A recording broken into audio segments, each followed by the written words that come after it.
सभी मित्रों का मॉडर्न एस्ट्रो एजुकेशन में स्वागत है। आज मैं मेष राशि का 2025 का पूरे वर्ष का लगभग फलादेश बताने का प्रयास कर रहा हूँ। मेष राशि वालों के लिए 2025 में ग्रह स्थितियाँ मई से पहले दूसरी हैं और मई के बाद दूसरी होंगी।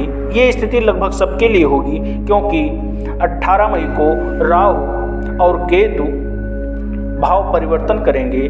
राहु कुंभ में और केतु सिंह में गोचर कर जाएंगे। 29 मार्च 2025 को शनि मीन राशि में गोचर करेंगे और 14 मई को देवगुरु मिथुन में गोचर करेंगे। गोचर से पहले की स्थितियां मैं बताने का प्रयास कर रहा हूं।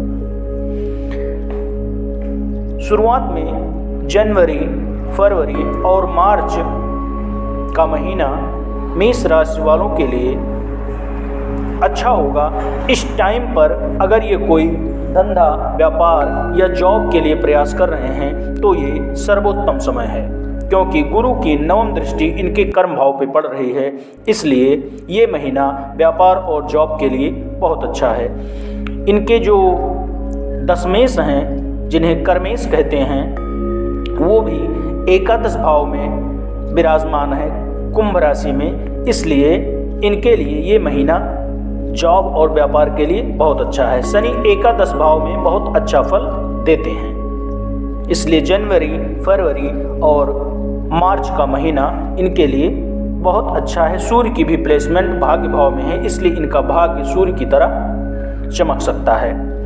राहु की प्लेसमेंट थोड़ी ठीक नहीं है क्योंकि राहु द्वादश भाव में है और इस भाव में राहु अच्छा फल नहीं देते हैं। इसलिए इनको सलाह दी जाती है कि ये झगड़े बवाल, कोर्ट कचहरी के मामले से बच के रहें मई तक। मंगल जनवरी, फरवरी, मार्च में नीच के रहेंगे, इसलिए आपको भूमि, भवन, वाहन में कोई भी पैसा नहीं खर्च करना है। अब मैं बताता हूं कि जब 29 मार्च 2025 को शनि गोचर करके मीन राशि में चले जाएंगे, उस टाइम पर आपको सलाह दी जाती है कि आप अपने परिवार के लोगों से संबंध बना कर रखें क्योंकि शनि की तीसरी दृष्टि आपके कुटुंब भाव पर पड़ती है और शनि की जो दृष्टि होती है वो विच्छेदात्मक होती है। इसलिए आपको सलाह दी जाती है कि अपने परिवार के लोगों से संबंध बनाकर रखें। 18 मई को राहु और केतु का भाव परिवर्तन होगा। राहु कुंभ में आ जाएंगे और केतु सिंह में चले जाएंगे।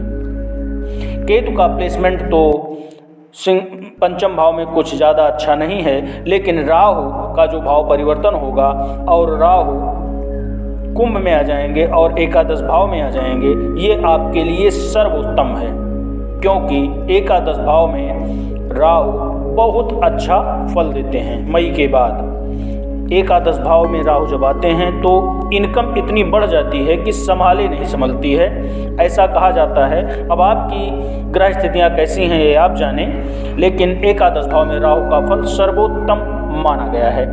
14 मई के बाद गुरु मिथुन राशि में गोचर करेंगे और जब गुरु मिथुन राशि में आ जाएंगे तो यह आपके लिए बहुत ही बेनिफिशियल हो जाएगा क्योंकि गुरु की पंचम दृष्टि आपके सप्तम भाव पर पड़ेगी। इससे आपका दाम्पत्य जीवन बहुत अच्छा हो जाएगा।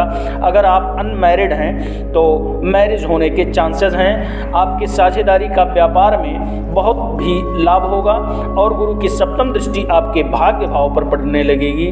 भाग्य भाव पर जब गुरु की दृष्टि पड़ती है तो जातक के लगभग 70% काम भाग्य के सहारे ही हो जाते हैं, यानी बिना परिश्रम के हो जाते हैं। वो जहाँ भी हाथ डाल देता है उसमें उसकी सफलता तय होती है। गुरु की नवीं दृष्टि जो सबसे शुभ होती है वो जाकर एकादश भाव पे पड़ती है।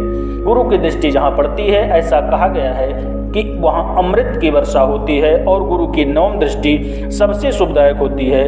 तो यहाँ पर पढ़ने से आपके जो बड़े भाई बहन हैं उनसे आपके संबंध अच्छे हो जाएंगे, आपके मित्रों से आपके संबंध अच्छे हो जाएंगे और इनकम आपकी कल्पना से ज़्यादा होने लगेगी, क्योंकि इनकम के लिए राहु ही शुभदायक हो जाएंगे और गुरु की दृष्टि भी पड़ने लगेगी। इसलिए ये पक्का है कि इनकम आपकी मई के बाद बहुत ज़बरदस्त बढ़ने वाली है। इसलिए आपको सलाह दी जाती है कि इनकम जब होने लगे तो कुछ दान मंदिरों में जाके अवश्य करें और कबूतर को दाना भी डालें तो आपके लिए ज़्यादा अच्छा होगा।